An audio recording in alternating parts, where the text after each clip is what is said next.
여름 휴가는 당장 한국으로 떠나세요. 제가 엑스포드 대학 특별 강연에서 외친 이 한마디가 영국 전역을 발칵 뒤집어 놓았습니다.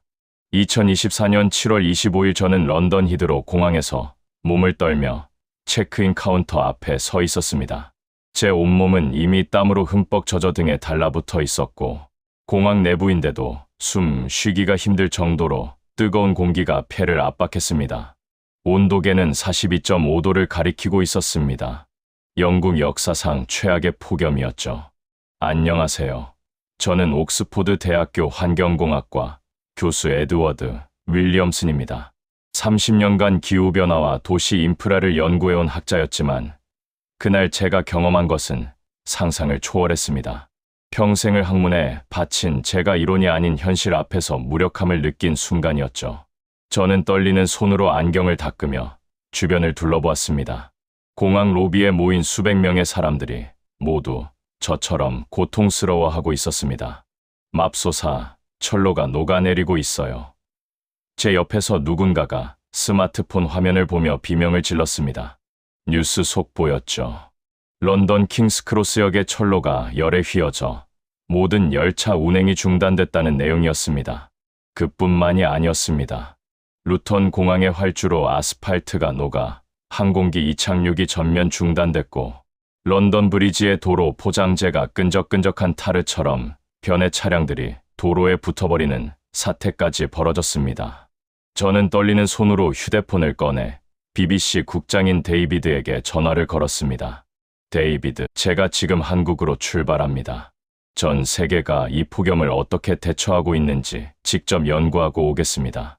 평소 제 연구를 지원해주던 그는 즉시 동의했습니다. 교수님의 현장 연구가 우리에게 답을 줄 수 있을 겁니다. 저는 20년 넘게 알고 지낸 그의 목소리에서도 절박함을 느낄 수 있었습니다. 영국 전체가 거대한 오븐 속에 갇힌 것 같은 상황이었으니까요. 사실 이번 한국행은 계획에 없던 일이었습니다. 원래는 스페인, 이탈리아, 그리스 등 남유럽 국가들의 폭염 대응 방식을 연구할 예정이었죠.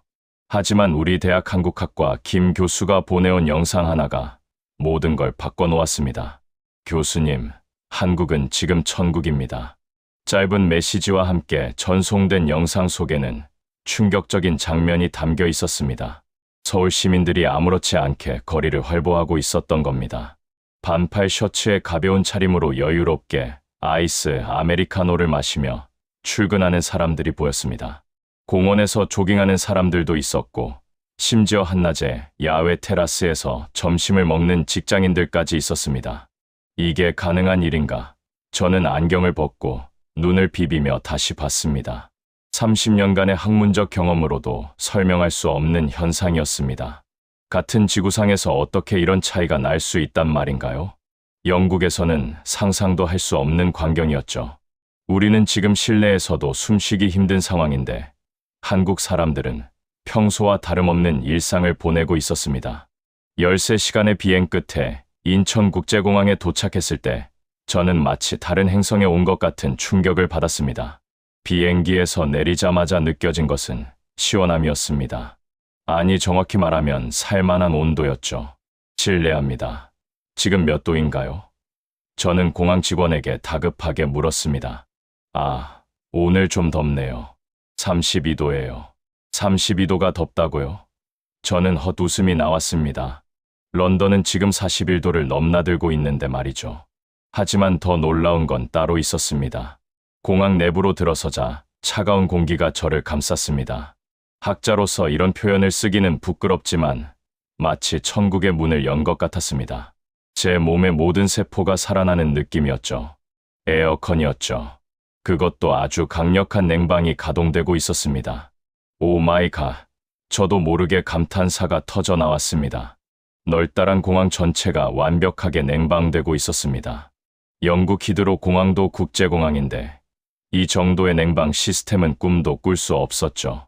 게다가 놀라운 건 화장실에까지 에어컨이 설치되어 있다는 것이었습니다. 저는 즉시 연구 노트를 꺼내 기록하기 시작했습니다. 인천공항 전체 냉방 시스템 완비, 화장실 포함 모든 공간 적정 온도 유지. 믿기 어려우시겠지만 이곳은 정말 다른 세상입니다. 저는 동료 교수들에게 보낼 영상을 찍기 시작했습니다. 보세요. 사람들이 얼마나 편안해 보이는지. 아무도 더위에 지친 표정이 아닙니다. 모두가 시원한 공기 속에서 자유롭게 움직이고 있습니다. 이것이 바로 우리가 추구해야 할 미래의 모습이 아닐까요? 공항을 빠져나와 서울로 향하는 공항철도에 올랐을 때 또 한 번 충격을 받았습니다. 기차 안이 냉장고처럼 시원했던 겁니다. 런던 지하철은 냉방은커녕 환기조차 제대로 되지 않아 여름이면 찜통이 되는데 여기는 완전히 다른 세상이었죠. 실례합니다만 옆자리에 앉은 한국인 승객에게 조심스럽게 말을 걸었습니다. 한국은 모든 대중교통에 에어컨이 있나요? 그분은 제 질문이 이상하다는 듯 저를 바라봤습니다. 당연하죠. 버스도 지하철도 택시도 다 에어컨 있어요. 없으면 아무도 안 타죠. 당연하다. 그 말이 저에게는 마치 외계어처럼 들렸습니다. 영국에서는 에어컨이 있는 대중교통을 찾는 게 더 어려운데 말이죠. 저는 서둘러 노트에 적었습니다. 한국 대중교통 시스템 100% 냉방 완비. 시민들에게는 기본권으로 인식.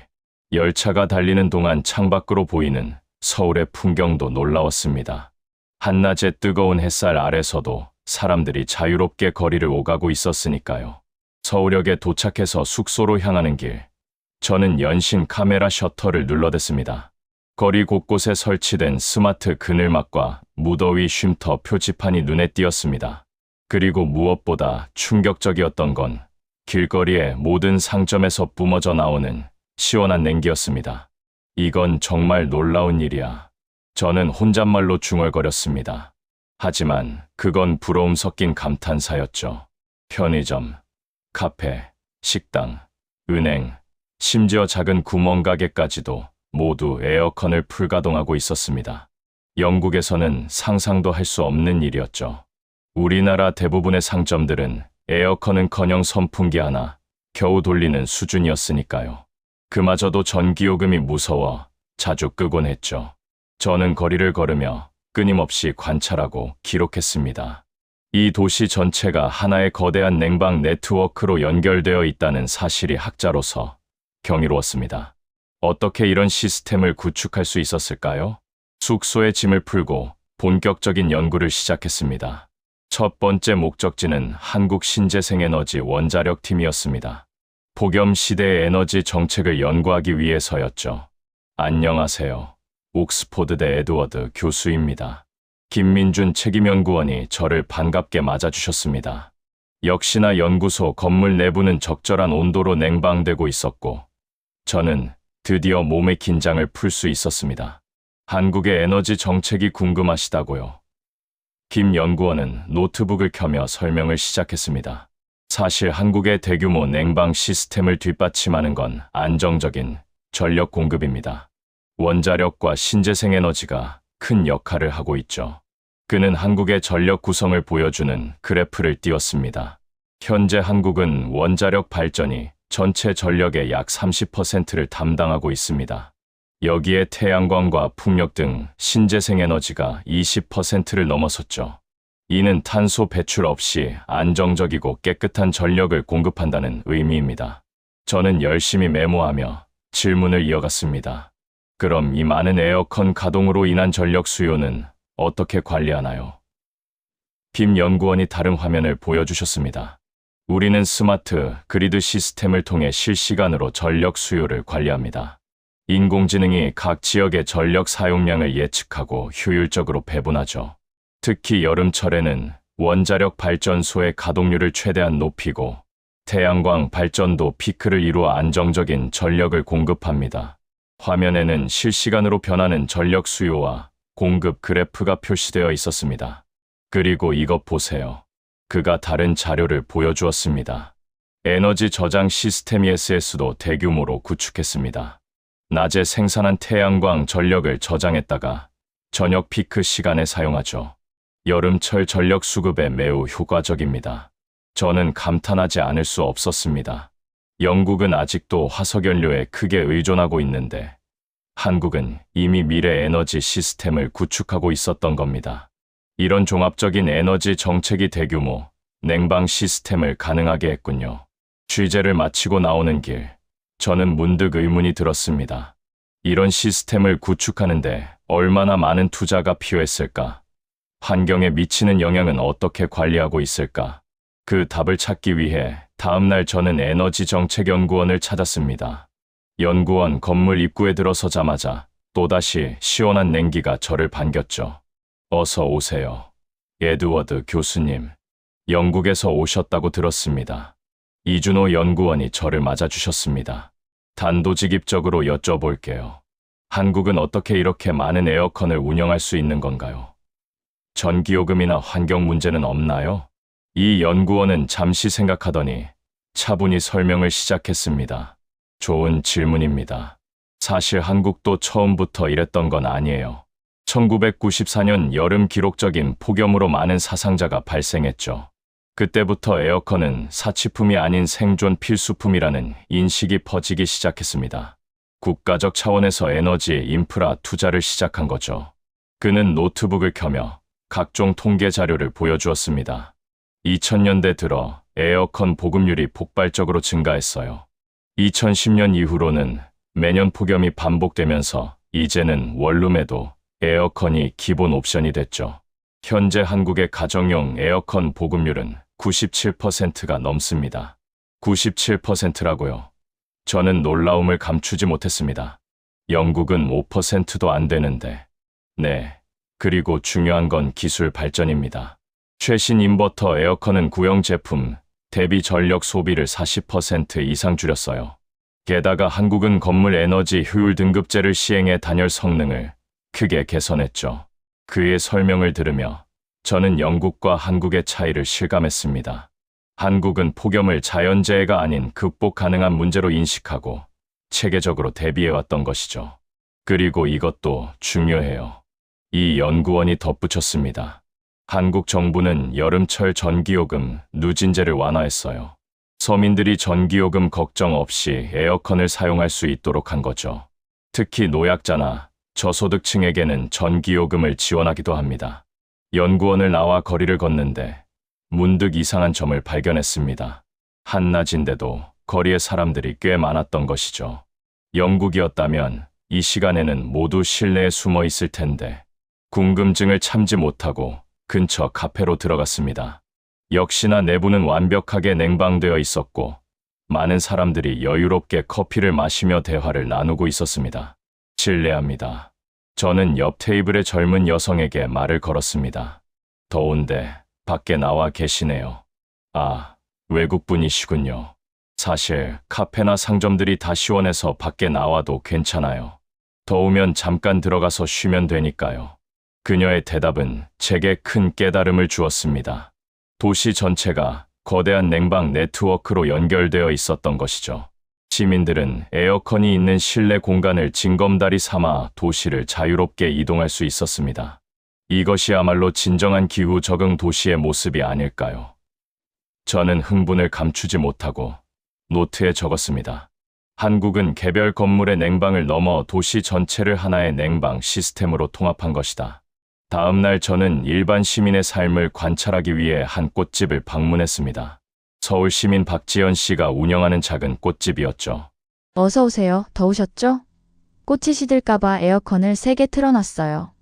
30대의 밝은 표정의 여성이 저를 맞이했습니다. 작은 꽃집 안은 시원했고 각종 꽃들이 싱싱하게 피어 있었습니다. 영국이라면 이런 더위에 꽃집 운영이 불가능했을 텐데 저는 놀라움을 표현했습니다. 에어컨이 없으면 정말 힘들죠. 꽃도 금방 시들고 손님들도 안 와요. 그녀가 웃으며 대답했습니다. 전기요금은 부담되지 않나요? 제가 묻자 그녀는 고개를 저었습니다.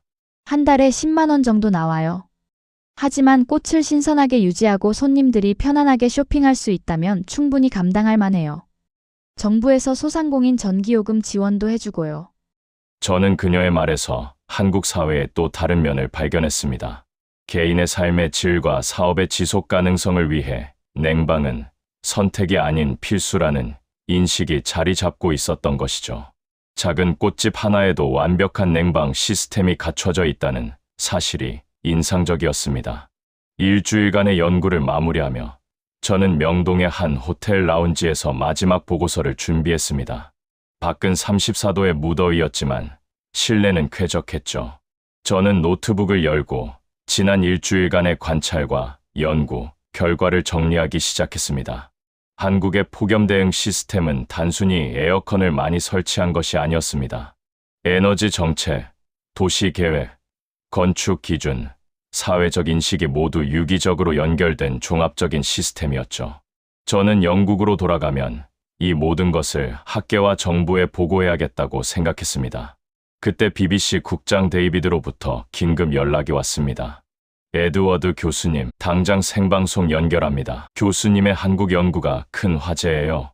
갑작스러운 요청이었지만 저는 기꺼이 응했습니다.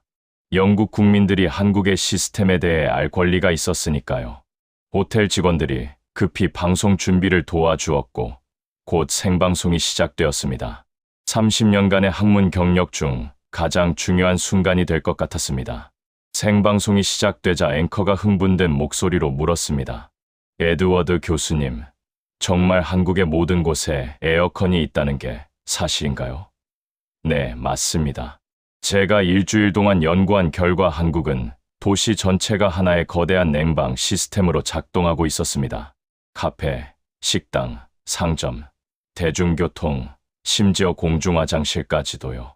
한국인들에게 에어컨은 우리가 생각하는 난방기만큼이나 당연한 존재였습니다. 믿기 어렵군요. 전기요금은 어떻게 감당하나요? 앵커의 질문에 저는 차분히 대답했습니다. 한국은 원자력과 신재생에너지를 통해 안정적인 전력을 공급하고 있습니다. 또한 에너지 효율이 높은 최신 기술을 도입하고 정부가 여름철 전기요금을 지원합니다. 무엇보다 이들은 에어컨을 사치품이 아닌 생존 필수품으로 인식하고 있었어요. 교수님, 그럼 영국도 한국처럼 할 수 있을까요? 물론입니다. 한국이 20년에 걸쳐 이룬 것을 우리도 할 수 있습니다. 중요한 건 정부의 의지와 국민의 인식 변화입니다. 우리도 에너지 인프라에 대한 대규모 투자가 필요합니다. 방송이 끝나자 제 휴대폰이 미친 듯이 울리기 시작했습니다. BBC 홈페이지는 한국 관련 검색어로 가득 찼고 정치인들은 앞다투어 한국식 폭염 대책을 공약으로 내세웠죠. 제임스라는 정치인은 직접 전화를 걸어왔습니다. 교수님, 한국의 시스템을 영국에 도입하는 법안을 만들고 싶습니다. 도와주시겠습니까? 저는 기꺼이 승낙했습니다. 다음 날 아침 믿기 어려운 광경을 목격했습니다. 인천공항에 영국인들이 몰려들기 시작한 것이죠. 제 연구 발표를 듣고 무작정 한국행 비행기를 탄 사람들이었습니다. 더 이상 영국에서는 못 살겠어요. 한국이 천국이라고 하셨잖아요. 한 영국인 관광객이 제게 말했습니다. 그의 얼굴은 드디어 살만한 곳에 도착했다는 안도감으로 가득했죠. 저는 복잡한 심정으로 그들을 바라보았습니다. 학자로서 객관적인 연구 결과를 발표했을 뿐인데 이렇게 큰 파장을 일으킬 줄은 몰랐으니까요. 공항에서 서울로 가는 길, 저는 택시 기사님과 대화를 나눴습니다. 요즘 외국인들이 정말 많이 오네요. 저는 지금도 매년 여름이면 한국을 방문합니다. 아직도 한국은 영국보다 훨씬 시원하고 쾌적하죠. 하지만 이제는 부럽기만 한 게 아니라 고마운 마음이 더 큽니다. 한국이 없었다면 우리는 아직도 40도 넘는 폭염 속에서 속수무책으로 고통받고 있었을 테니까요. 마지막으로 이 글을 읽는 모든 분들께 전하고 싶습니다. 한국 여러분 정말 감사합니다. 이제 영국도 조금씩 천국이 되어 가고 있습니다. 한국을 따라서요. 오늘의 사연은 여기까지입니다. 재미있으셨나요? 제 이야기가 누군가에게 조금이라도 의미가 있었다면 좋을 것 같아요. 사연이 좋았다면 구독과 좋아요 부탁드려요. 더 좋은 사연으로 찾아뵙겠습니다. 행복한 하루 되세요.